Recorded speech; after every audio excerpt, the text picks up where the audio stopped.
Today, I'm lucky to have Brian Colao, which is the president of the Dykema DSO, a dear friend, and somebody that, if you talk DSO, he knows DSO. There's nobody in this industry that knows the DSO market, where it's going like Brian. So I'm happy to have you, Brian, and that you willing to join us. And I brought John.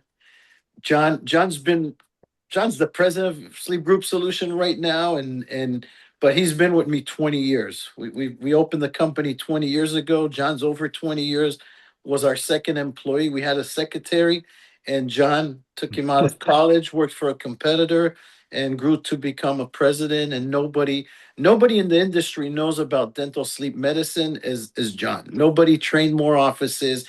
Nobody knows the in and outs.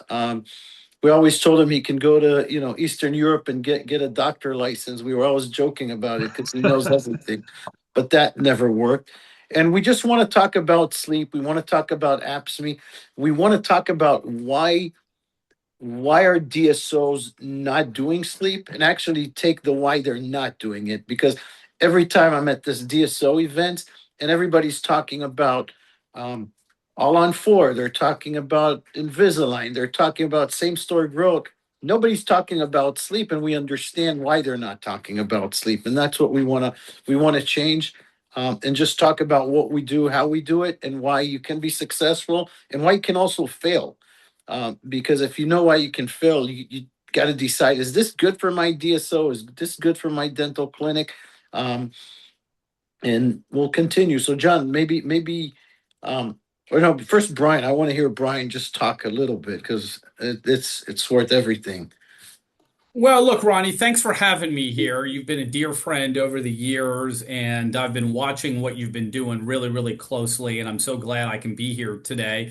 I've been saying for a very long time, integration of specialty and new lines of business are critical to same-store growth of, DSOs and group practices, and I think sleep is very important. You're right. We are talking about wisdom teeth extraction, we're talking about implants, we're talking about clear aligners, but we should also be talking about incorporating sleep into these GP organizations, because it's a real good way to establish a new line of business, integrate specialty, and increase same-store growth. And I think, it's clear that a very significant portion of the population, you and John know better than me, but, suffer from sleep apnea, and it goes untreated more often than not, is my understanding. But we can set, a standard here. We have an opportunity to do that, where the dentist office can be sort of a gatekeeping function for this, and sleep apnea that would otherwise go undiagnosed can get caught, and those patients can get treated, and that's great for the quality of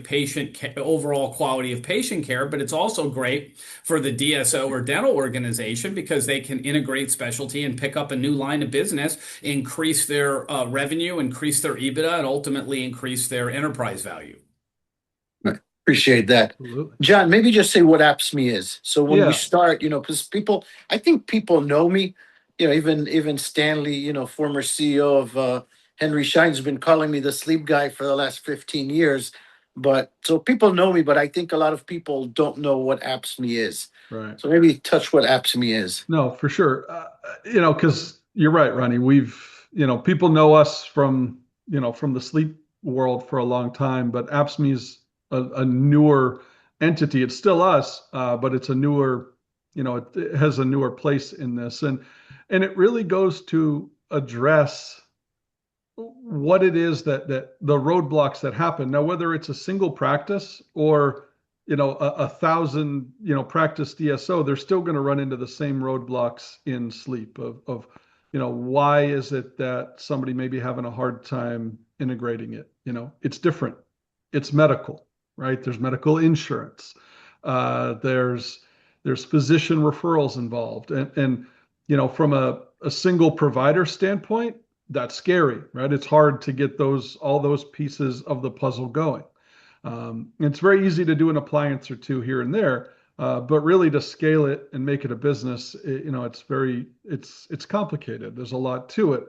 And that's why a lot of providers just have dabbled or they've done a little here and there, but they've never really scaled up. And the same thing for a DSO, right? They're ultra efficient. They've got their systems, they've got their metrics, they've got their dental systems are absolutely 10 out of 10, fine-tuned and perfect. But sleep is kind of one of those weird hybrid things, right? Where it's both. It's dental because it's a dental treatment, but it's a dental treatment of a medical problem. It's medically diagnosed, it's medically billed, it's medically marketed and networked, and you have physicians. And so that's where the challenge comes in. And I think, to your question to Brian, why are DSOs they're super interested in this? You and I have seen that. But I think they're waiting for a solution like we bring with apZme, which kind of solves for all those things. So specific to what is apZme, we're a full service sleep service organization, an SSO. So we're a medical group, and specific to that, there's different components within apZme, right? So we have our education and technology component, getting a practice educated, equipped, trained to do these things clinically. And by the way, and this is hugely important, to do these things clinically that almost none of which involves the dentist, right? I don't want that doctor time. I want that doctor time focused elsewhere. I want to be working with a clinical assistant, a sleep coordinator. They can largely do 95% of this workload with the doctor focused on other high revenue dentist stuff. But we're so we're the front end, right? So we get the practice up and running, equipped, trained, knowing what the heck to do with this. And then there's the whole back end component, right? And that's the medical group component. So when a new practice partners with apZme, we're going to handle their contracting, credentialing. We have an entire sleep lab division. So we have sleep physicians and nurse practitioners and PAs that are going to see patients via telehealth. Ronnie, you talked about COVID, kind of the launch of sleep TV. The other thing that came out of COVID was telehealth, right? Telehealth, yep. Telehealth was huge. Right. Medicare prior to that didn't accept telehealth as a true face-to-face evaluation. Now they do and have continued to, as well as all the other payers. So we've got a component set up where a physician or a dentist rather that's looking to do this doesn't need to go and say, oh, I'm going to refer the patient to the hospital or the sleep lab or the place down the street, which you and I know that patient never comes back. The patient never comes back. Well, they either don't go or they go and they never return. Both are bad. And in this model, we can keep the patient in-house. We can control the flow much, much better. There's infinitely less attrition during that process. The patients get access to care much quicker.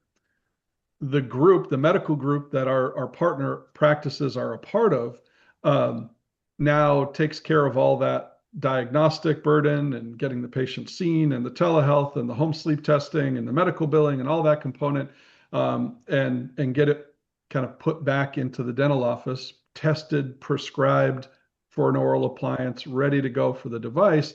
And then now the practice takes off and follows that clinical model that we've taught them. So it's really this end-to-end solution. And of course, at the very end of all this, somebody's got to get paid. Somebody's got to bill this. And you and I know, having done this forever, medical billing in dentistry is challenging. That's nothing new. Billing out of network has become increasingly more difficult. So one of the things we focused on with apZme is setting it up as a medical group where partner practices now can benefit from our in-network contracts with a lot of different major medical payers and the VA, which puts them on par with those local physicians. Because big picture, I want to get these referrals. I want the primary care docs in town, the sleep physicians, the cardiologists, the ENTs referring to our group. And they'll do that if we can show that we can do this well and that it's covered by insurance and that we're working in network just like they are. If we can do that, that's a recipe to really scale and succeed with this. So Right. And I think, John, I'll just end-to-end stop you. And I solution. think this is where we changed, right? Up till COVID, we were just training dentists how to treat sleep apnea, Right. getting them the equipment and doing everything. And that's where I started to go to Dykema and met Brian, because I said, we got to do a change because we shut down. We had no education. Like the company didn't know what to do, but we knew what our clients had. What were our clients' issue? They couldn't get paid by insurance. They used to call us and say, "Hey, what do we do when we send the patient to a doctor, to an MD, and the patient never comes back? What do we do at home sleep testing?" All these things that we knew our clients have an issue. We said, you know what, it's COVID. What are we going to do? Let's go. And that's where we invested in the companies, and we added, we bought a home sleep testing company. We bought the telehealth company. We bought the company that had contracts with already with the insurance companies, with the VA, which is a 600,000 patients a year, 600 veterans suffering from sleep apnea a year that need to get treated. And that's the difference. Now, John, you made it seem very easy. I want to say it's not easy. We made it a lot easier. But if you're a DSO and you come and start working with us, it takes us time to credential you. We're in contract. With Humana, United, Cigna, a few of the payers, but still we need to work and credential you, credential the doctor. It takes time, and we're doing it the right way. It's not overnight. But the nice thing is, when I talk to my DSO friends, the CEOs, that nobody's looking for that magic pill. They understand it takes time, and it's not overnight. We got to train the office. We got to get the right people in, and do it. So I think that's the huge difference. And I don't.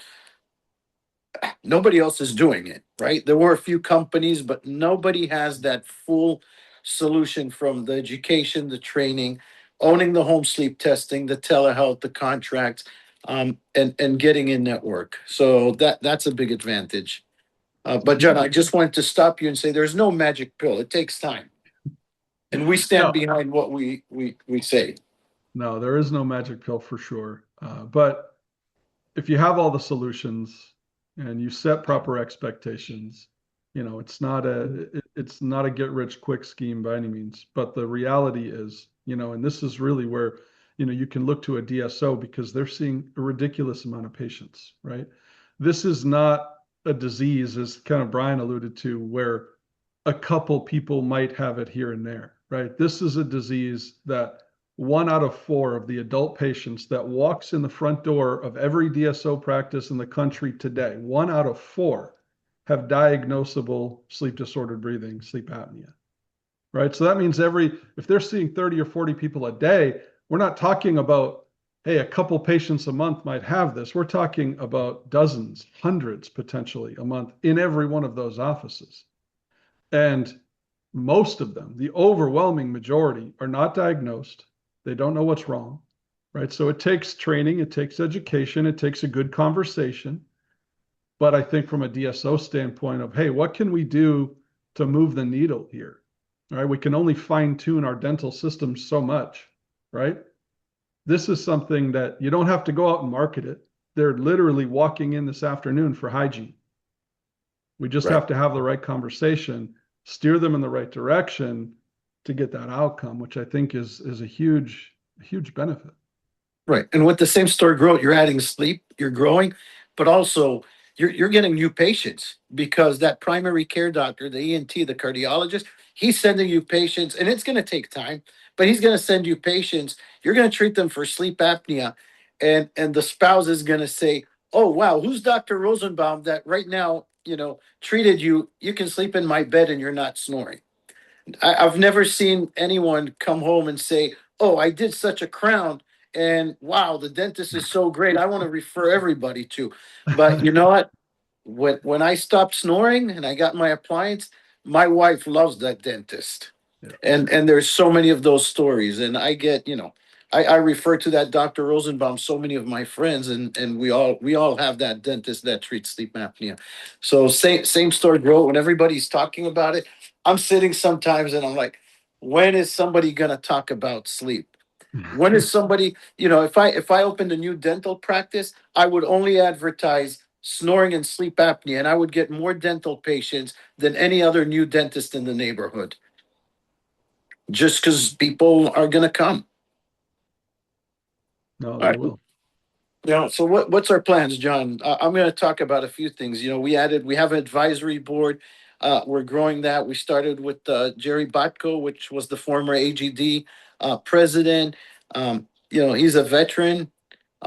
He's a dentist. He used to treat sleep apnea, so we got him to help us with the VA.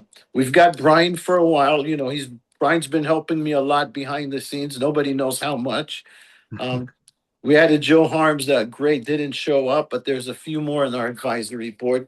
Um, one of the things that Brian and his great team is helping me, we're going to go raise money in order to grow. So that's something we're working on, and paperwork is almost done. So I'm excited because just to grow, we're going to bring capital so we can help more veterans, help more offices. Um, and what else, John? What are you doing with all these new dentists? God.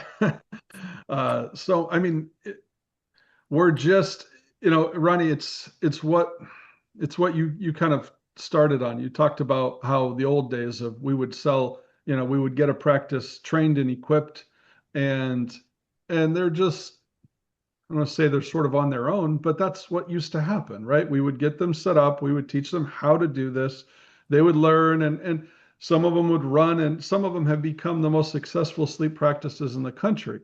Um, but we know that it takes mentoring, it takes coaching, it takes oversight, and so I think one of the things I'm most proud of and what we've seen, and again, it's a very behind the scenes thing because you don't see it out publicly, but is the team that we've scaled up behind the scenes within apZme to help these practices do it. So it's not just kind of a one and done. Here, we're going to train you, we're going to get you set up with the equipment and all the testing and all the things, and then you run with it.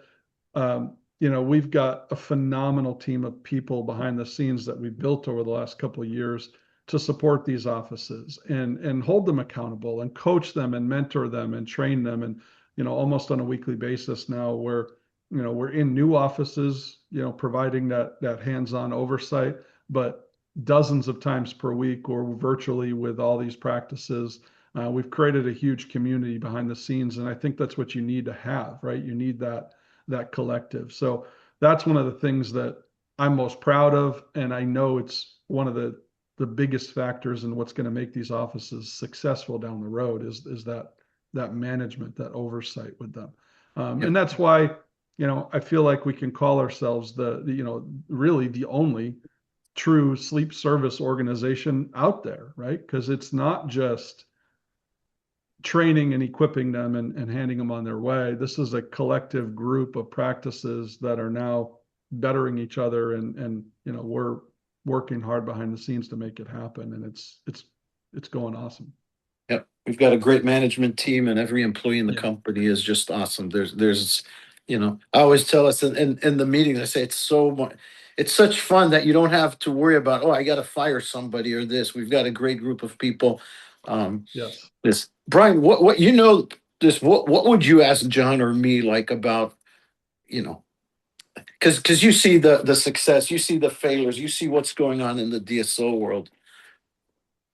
Well, to me, you've solved some of the problems and made this seamless because the biggest problem with sleep that I've seen historically is you've got to bill it, you've got to integrate medical and dental because there typically has to be a medical physician diagnosis of sleep apnea. Then there's the dental component of creating the prosthesis, and then there's the billing component of how you seamlessly bill both of those. And you guys have solved the credentialing. I mean, it doesn't happen overnight, but you've been able to do it. Maybe just a couple minutes from you or John as to how you solve this, because the primary questions, I get are, okay, it's clear that there's demand for this. There's clear that there's lots and lots of patients that need this, but how do we make sure we get paid? How do we make sure it's seamless and there's not a lot of obstacles there that, are going to make it too difficult for a patient to get treatment, because we all know the more visits, the more different people they have to see, the higher the chance of maybe them not coming Right. back. So maybe talk about that a little bit. So with the payers, we're in contract with a lot of the payers, a lot of the insurance companies. So we have the contract with them. The only thing is we need to credential you. And what the pairs, we can't disclose it, but what the pairs are pay, that's what they pay. You got to figure out that this is what you're going to get paid. Um, just like every primary care doctor, that the fees are different, but you get paid. Some insurance companies, you don't get paid, and you just don't. Sadly, you don't treat those patients because they don't have their insurance doesn't cover it. You just need to know it. And it took us time. We're negotiating with other carriers, and hopefully we'll get as many pairs as we can. Uh, and there's a fee, so that this company pays 1,500 or 1,600 for that treatment, or 2,000 or 1,100, and that's what you're going to get paid. Some pay you in 30 days. Some love the insurance companies, but some will pay you in 90 days or 120 days. And it's never easy, but we solved it. We're doing it. We're getting paid pretty nice. You know, the Veteran Association is great. They're taking care of the veterans, so they pay faster. They want veterans to get treated. And it took us years to figure it out. It actually took us years to figure it out. And we can take that dental office and put him as a independent contractor in our system.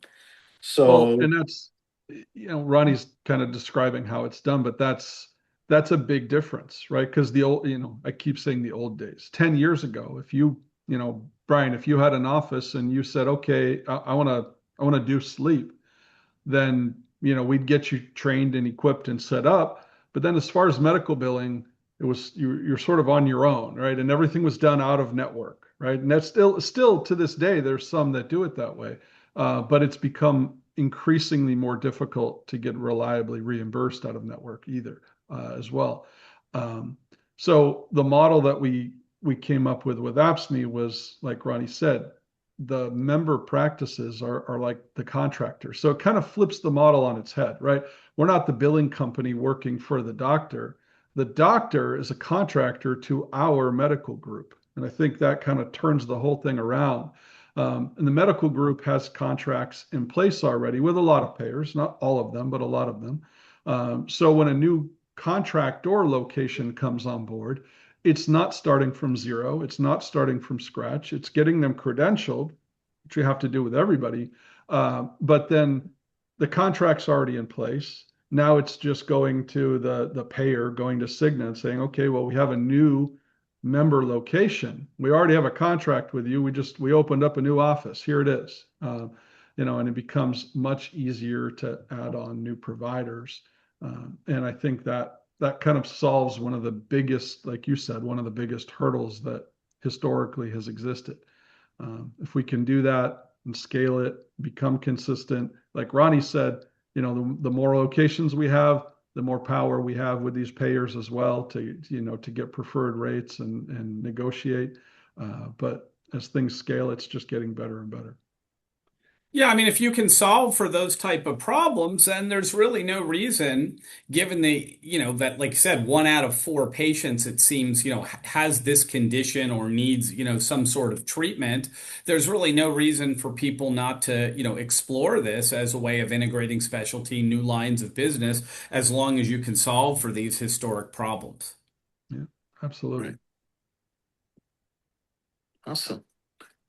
Good stuff. So I don't want to make it longer and really have people run away. But Brian, I appreciate all your help, all your support, and sometimes your team says, "Hey, you can't do it this way," which I love it. It's we're working hard now remotely with your team. It's great. I'm sure we'll have a good time in Dykema in July. I know I'm going. John's going. Um, Adam's going. I think John, we might want to bring more of our team to see what it is, because It's a great event. that's the conference to go to. That's the I can one. see I see all the pictures behind Brian there. You got all your pyrotechnics Yeah, we have ready. it. We're looking forward to, welcoming around 2,400 people again. It'll be the largest DSO event in the world again this year. So Amazing. we're really excited. And, you guys are going to be there and a big part of it. Yeah, it's awesome. It's really awesome. So Brian, appreciate it. John, appreciate you. And that's it. See you guys in a few weeks. See everyone soon. Thanks again All for right. having me. Really enjoyed being here. Thank you. Appreciate it, Thanks, Brian. Brian. All right.